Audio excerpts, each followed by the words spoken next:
The sun was rising slowly over the quiet town, and the streets were almost empty. In a small house at the edge of the neighborhood, a man was getting ready for another ordinary day. His name was Marcus, and to many people around him, he was just another face in the crowd.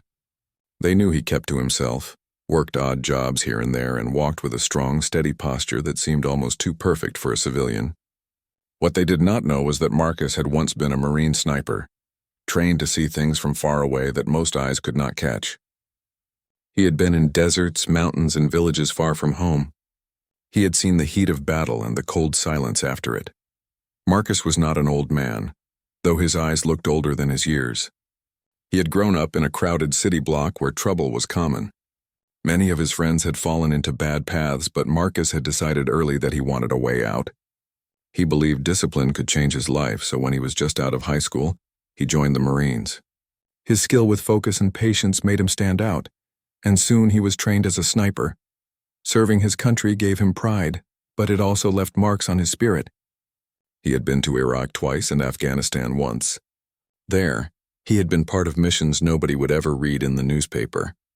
He had protected his fellow Marines, taken on risks that most would never face, and lived in silence about what he had seen. For Marcus, wearing the uniform was not just about carrying a weapon, it was about carrying responsibility. But life had changed when he came back home. The uniform was folded away, the medals sat in a box, and the world outside no longer looked at him as a Marine. To the neighbors, he was just Marcus, a quiet man renting a small place, doing handyman work to pay his bills. Sometimes, when people walked by and saw him, they did not even imagine the weight he carried inside. He was proud of his service, but he also wanted peace. He wanted to feel normal again. Marcus tried to live with simple routines. He woke up early, made strong coffee, and often went for a jog before sunrise. He kept his house neat, almost like a barracks. Everything had its place. His bed was always made tightly, his shoes lined up near the door, and his papers stacked in order. Some said he was too strict with himself, but Marcus knew no other way to live. His mother, who lived in another city, often called him and said, "Son, you should smile more. You're young. You should enjoy life." Marcus would answer gently, "I'm fine, Mom, I'm just keeping busy." Deep down, he sometimes wondered if he had forgotten how to enjoy the small things. One evening, after finishing a small repair job for a friend, Marcus decided to walk home instead of driving. The streets were quiet and the cool wind helped him think. He liked the sound of his boots on the pavement. It reminded him of long patrols where each step meant survival. But this was not a battlefield. This was supposed to be home. As he walked past a small store, he noticed flashing lights ahead. A police car was parked at the corner and two officers were talking near their vehicle. Marcus did not think much about it and kept walking. He had always respected law enforcement. In the Marines, he had learned to trust those who worked in uniform. To him, discipline and service connected all men and women who swore to protect. But sometimes the world was not that simple. A second police car pulled up, and an officer pointed toward Marcus. He slowed his pace, unsure of what they wanted. One of the officers called out, "Sir, can we talk to you for a moment?" Marcus stopped, nodded politely, and stepped closer. He believed he had nothing to fear. The officer asked for his identification. Marcus calmly pulled out his wallet, showed his driver's license, and waited. He spoke in a respectful voice, steady and calm, just like he had been trained to do when facing authority. But the look in the officer's eyes was cautious, almost suspicious. Another officer circled around him as if preparing for something more. Marcus felt a strange knot in his chest. He had faced enemies on foreign soil with rifles aimed at him, and yet this moment on a quiet street made him uneasy. He explained that he was just walking home, that he had finished some work nearby. The officers kept questioning him, asking why he was in the area, why he looked tense. Marcus answered honestly, but he could see they did not believe him. Then, without warning, one of the officers reached for his arm. "Turn around," he said. Marcus was stunned. "Excuse me? I haven't done anything wrong."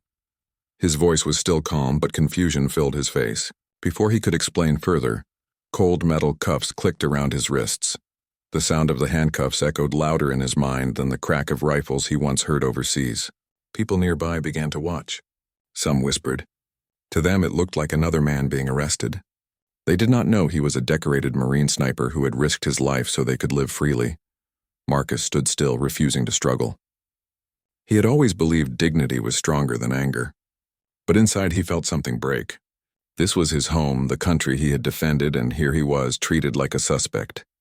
The officers searched him, found nothing, yet still kept him in cuffs. As the flashing lights painted the night, Marcus lowered his head. He thought about the young Marines he had once trained, about the flag he had saluted, about the silence of the desert nights when he had whispered to himself that he would make it home alive. And now, after all of that, he was standing in handcuffs on his own street. He did not shout. He did not fight. He simply stood with the patience of a soldier who had faced worse storms. But his heart was heavy.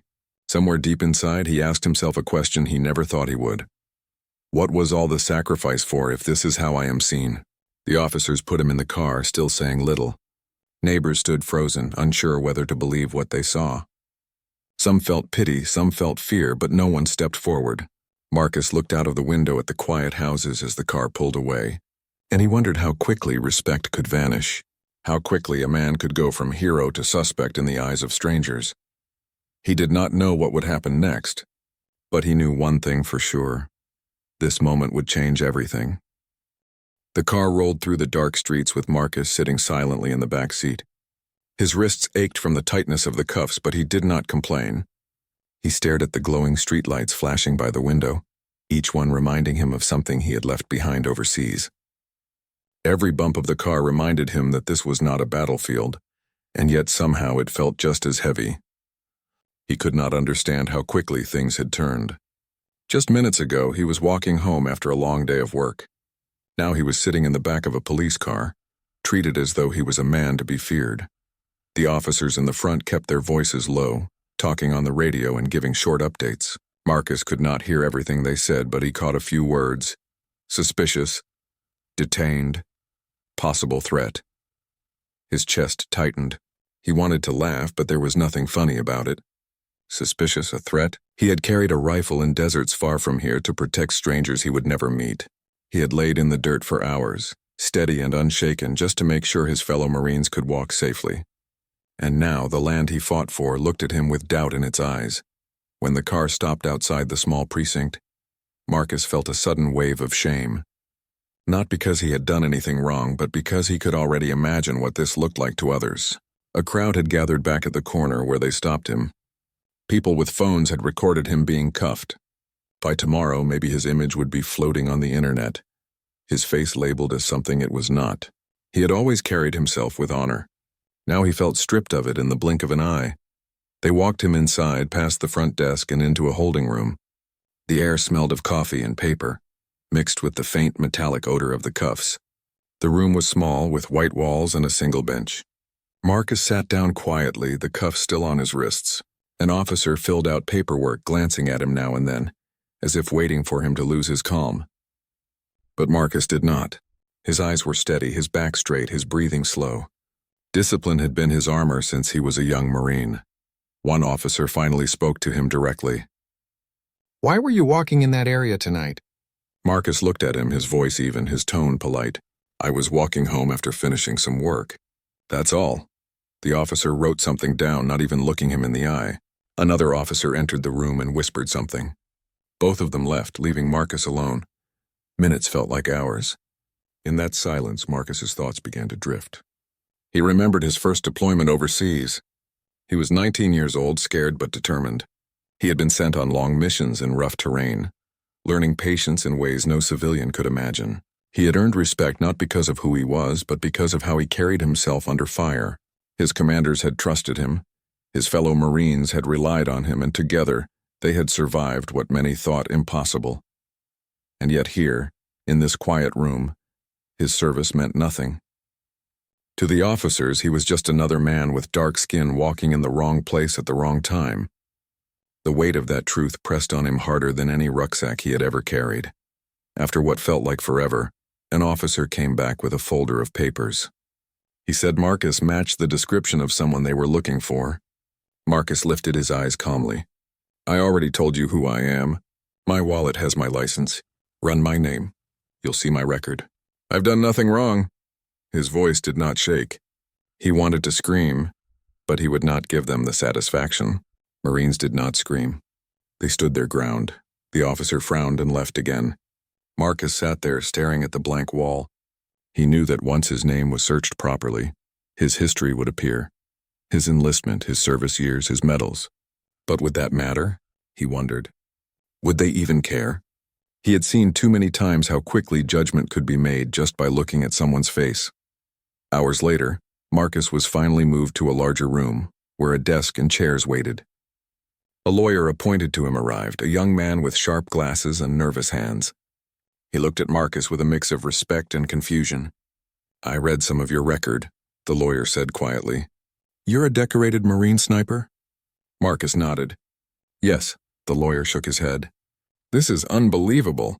They said you were acting suspicious, but I can't see anything suspicious about walking home." Marcus gave a faint smile, one that carried no joy. "Sometimes the way we look is enough." The lawyer lowered his eyes, unable to disagree. Soon after, Marcus was told there would be a court hearing in the morning. He would appear before a judge. The lawyer promised to speak on his behalf, to present his record of service, to prove he had no criminal history. But Marcus knew that the courtroom was not just a place of law.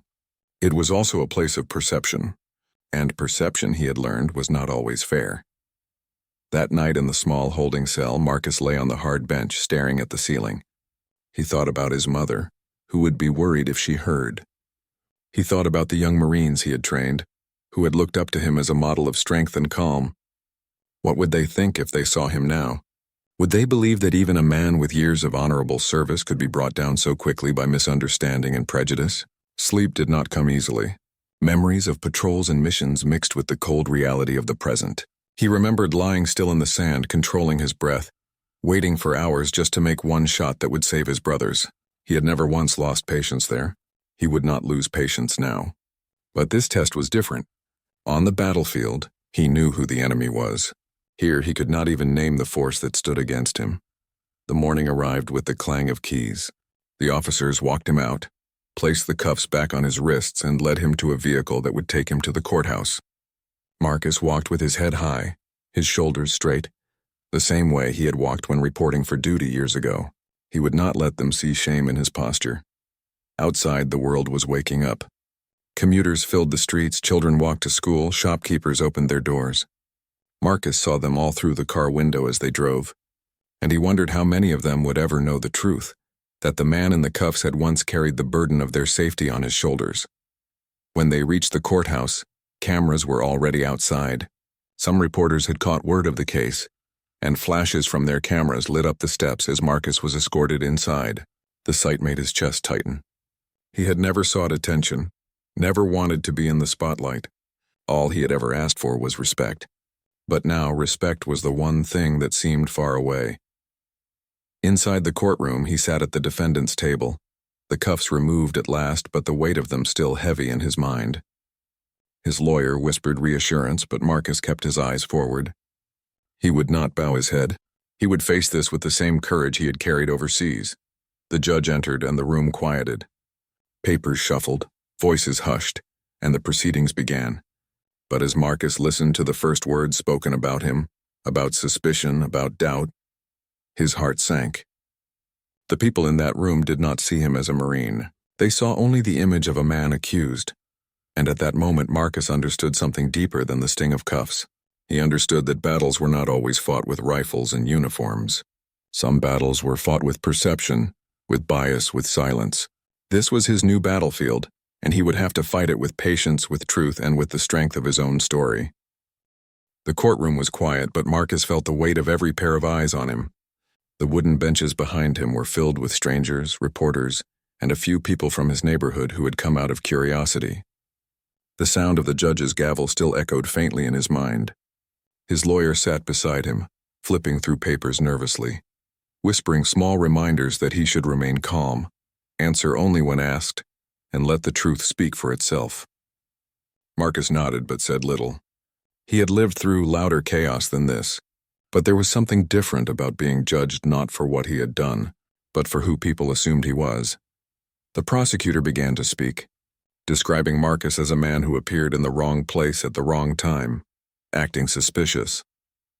Words like possible danger, unclear behavior, and uncooperative filled the air. Marcus sat still, his jaw tight, but inside his thoughts roared. He wanted to stand and shout, "I gave years of my life for this country. I carried brothers out of fire. I earned medals for bravery, not suspicion." But he kept his silence. Discipline told him that explosions of anger only fed doubt. Patience was the weapon he needed now. His lawyer rose and began to explain Marcus's background, his service, his spotless record. "This man has never broken the law," the lawyer said firmly.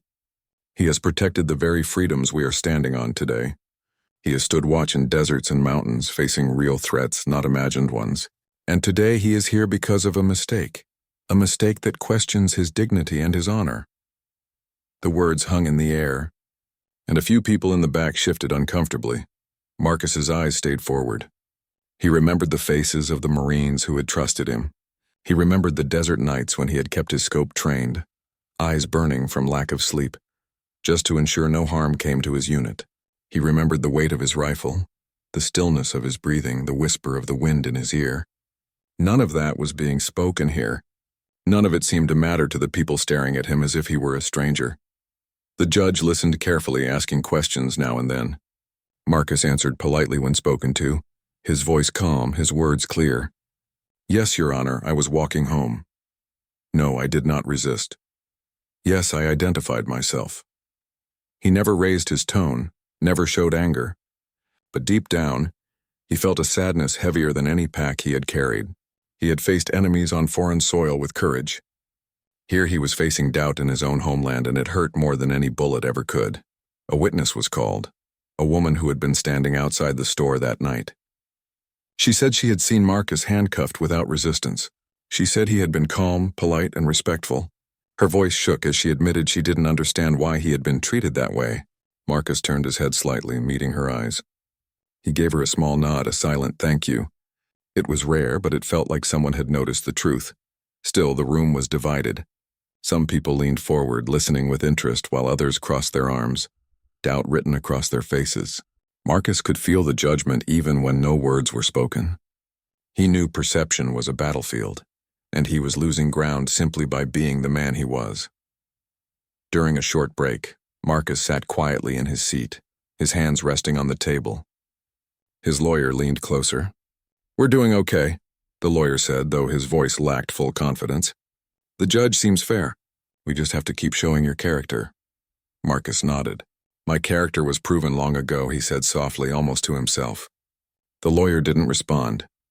When the session resumed, more details were shared about Marcus's past. His years of service were mentioned briefly, along with the medals he had received. The lawyer displayed documents, photos, and records. Pictures of Marcus in uniform, standing tall with his unit, were placed before the judge. The courtroom grew quieter as people saw him not as a man in handcuffs, but as a Marine who had once carried the flag proudly. For a moment, the air shifted. Marcus sat still, his eyes fixed on the judge, but his heart was racing. Would the truth be enough? Would the sight of his service record balance out the suspicion that had brought him here? He did not know. What he did know was that he had never wanted recognition, never asked for thanks. All he had ever wanted was respect. And right now, that respect was being tested. As the day went on, Marcus felt exhaustion creeping in. Courtrooms were different from battlefields, but both demanded endurance. He drank water when it was offered, stretched his shoulders quietly when no one was looking, and reminded himself to breathe steadily. In his mind, he repeated the same calm mantra he had once used before missions. Patience, discipline, silence. Those words had carried him through nights when everything depended on stillness. Now they carried him through hours when everything depended on dignity. The prosecutor pressed again, questioning Marcus's actions, suggesting he may have seemed aggressive or unwilling to cooperate. Marcus listened and finally spoke, his voice clear and firm. "I answered every question. I showed my identification. I did not resist. I walked home and I was stopped. That is the truth." His words were simple, but they carried a weight that silenced the room for a brief moment.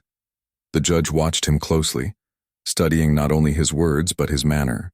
Marcus's posture, his tone, his calmness, all revealed a man who was not what the accusations painted him to be. Still, the judge made no decision that day. The session ended with the promise of continuing tomorrow. Marcus was led out, not in cuffs this time, but still under watch. Outside, cameras flashed again. Reporters called out questions. Marcus did not answer. He walked steadily, his lawyer beside him, and entered the waiting car. Inside, silence filled the space. His lawyer finally spoke. "It's going to take more. The truth is strong, but sometimes truth needs a louder voice." Marcus looked out the window at the setting sun. "Then let the right voice speak," he said quietly. That night, Marcus lay awake again. He thought of his mother, his old commanders, the young Marines he had trained. He thought of the flag folded neatly in his closet, the medals tucked in a box. He wondered if they would ever mean anything beyond his own memories. As sleep finally took him, one thought lingered in his mind. He had faced battles before, but this was a different kind of war. It was not about bullets or tactics. It was about perception, justice, and dignity. And though he was weary, he knew he had to endure because this battle was not just for himself. It was for every man and woman who had served, only to come home and be doubted. In the morning, the courtroom would fill again. More words would be spoken, more judgments made. Marcus did not know what the outcome would be. But he knew that he would walk into that room the same way he had walked into every mission, with steady steps, a calm heart, and the hope that truth would one day stand taller than suspicion. The second day in court began with the same routine: the shuffle of papers, the sound of footsteps on polished floors, the voices of lawyers rising and falling like background noise. Marcus sat quietly at the defendant's table, his shoulders straight, his hands folded. His lawyer whispered strategies, but Marcus only nodded. He knew the truth of his life could not be hidden, but he also knew truth alone was not always enough. The prosecutor once again tried to paint Marcus as a suspicious figure, someone whose presence in the wrong place had raised alarm. Marcus listened calmly, but inside his chest was a storm. He had carried the weight of silence before. This was no different. He let them speak, let them guess, while he held on to the discipline he had carried through deserts and battlefields. The lawyer for Marcus rose, stronger this time, and spoke of his service. He laid out medals, records, and photographs, telling the story of a man who had risked his life again and again. Some people in the room shifted, some looked away, but others leaned forward as if finally beginning to see him not as a stranger in handcuffs, but as a man of honor. Marcus remained still, but his heart beat with both pride and pain. Pride for what he had done, pain for how quickly it had been forgotten. As the hours passed, the air in the courtroom felt heavy. The judge leaned back, thoughtful, his expression unreadable. Marcus stared ahead, refusing to let doubt touch his face. He had learned long ago that appearances could save lives. He would not allow weakness to show now. Then, just as the prosecutor prepared to speak again, the sound of heavy boots echoed down the aisle. The doors at the back of the courtroom opened slowly, and a figure stepped inside. Heads turned, whispers rippled through the benches. A tall man in full military uniform walked toward the front, his chest lined with medals, his shoulders broad with authority. It was a 4-star general, a man whose very presence demanded attention. The room fell silent. Even the judge paused, waiting. The general's steps were measured, deliberate, each one carrying the weight of decades of service. His hair was silver, his face stern but calm, and his eyes burned with conviction. For Marcus, the sight was like seeing a piece of his old life walk into the present. He recognized the man instantly. This was not just any officer. This was one of his commanders from years ago. A leader he had once followed into missions that tested the limits of courage. The general reached the front, stood tall, and saluted Marcus. The entire courtroom gasped. No one had expected that. The prosecutor froze, unsure what to say. The judge leaned forward. The silence was so deep that even the hum of the lights above could be heard. Then the general spoke, his voice steady and clear. "Your Honor, before you is not a criminal. Before you is one of the finest Marines I have ever had the honor to command. I stand here today not only to speak the truth of his character, but also to apologize on behalf of those who failed to see him for who he is." Every word was like a hammer, striking the walls of doubt that had been built around Marcus.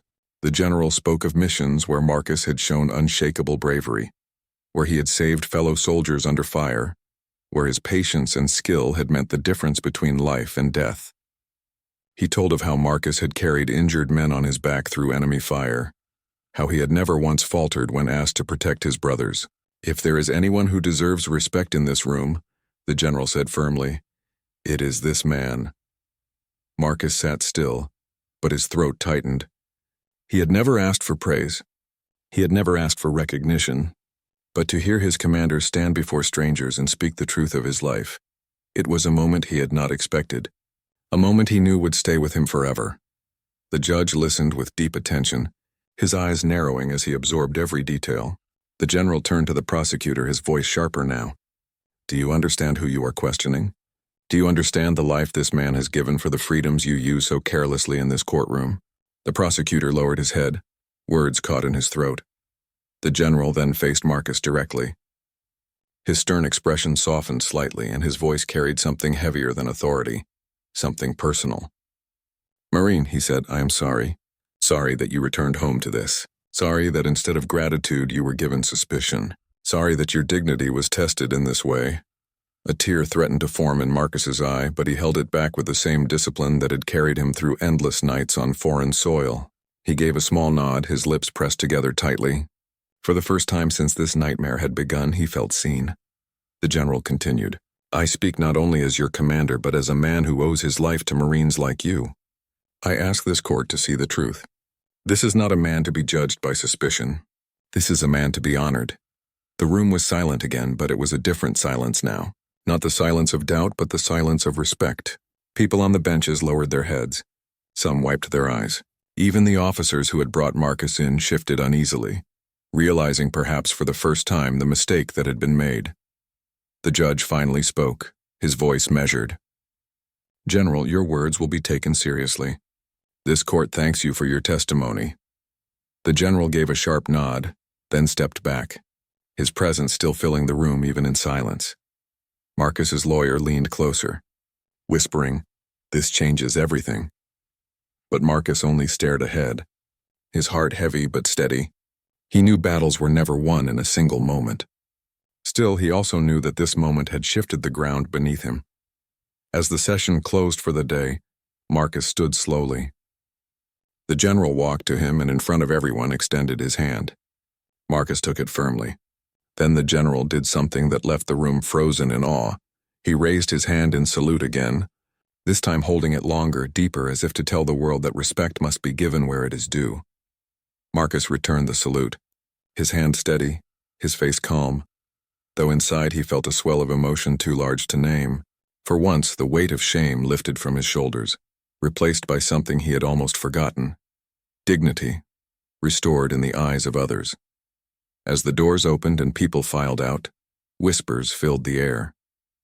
The reporters no longer spoke of suspicion but of apology, of honor, of truth revealed.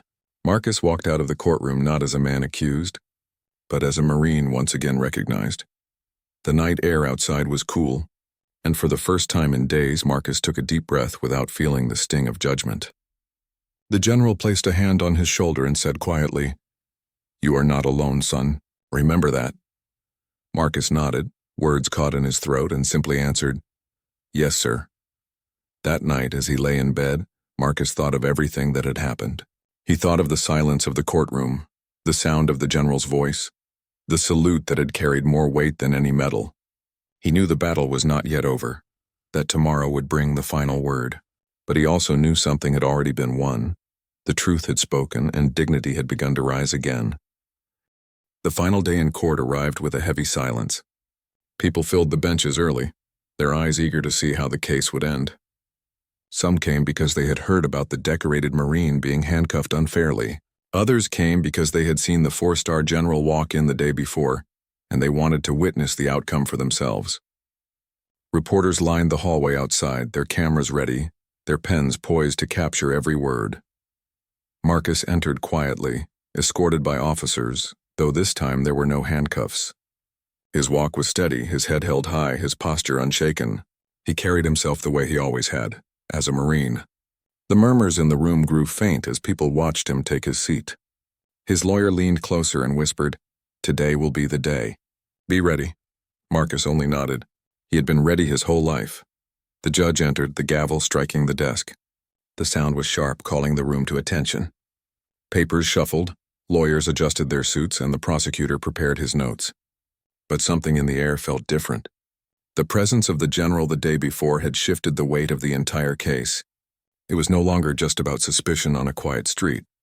It was about honor, respect, and the way a nation treated its veterans. The prosecutor stood, his tone softer than before. He repeated his points, but they carried less force now, as if even he no longer fully believed them. Marcus sat still, his eyes forward, listening but not reacting. He had learned long ago that silence could be stronger than words. Then his lawyer rose. With calm but firm conviction, he spoke of Marcus's life. He spoke of the young man who had left a hard neighborhood to serve his country, the Marine who had risked everything in foreign lands, the sniper who had protected lives with steady hands and unshaken patience. He reminded the court of the general's words, of the respect that had been shown. "This is not a man who deserves chains," the lawyer said. "This is a man who deserves gratitude." The room was quiet again, the kind of quiet that comes when truth weighs too heavy to ignore. The judge leaned forward, his hands folded. His face was calm, but his eyes carried thought. He looked at Marcus, studying him not as a suspect, but as a man. Finally, the judge spoke.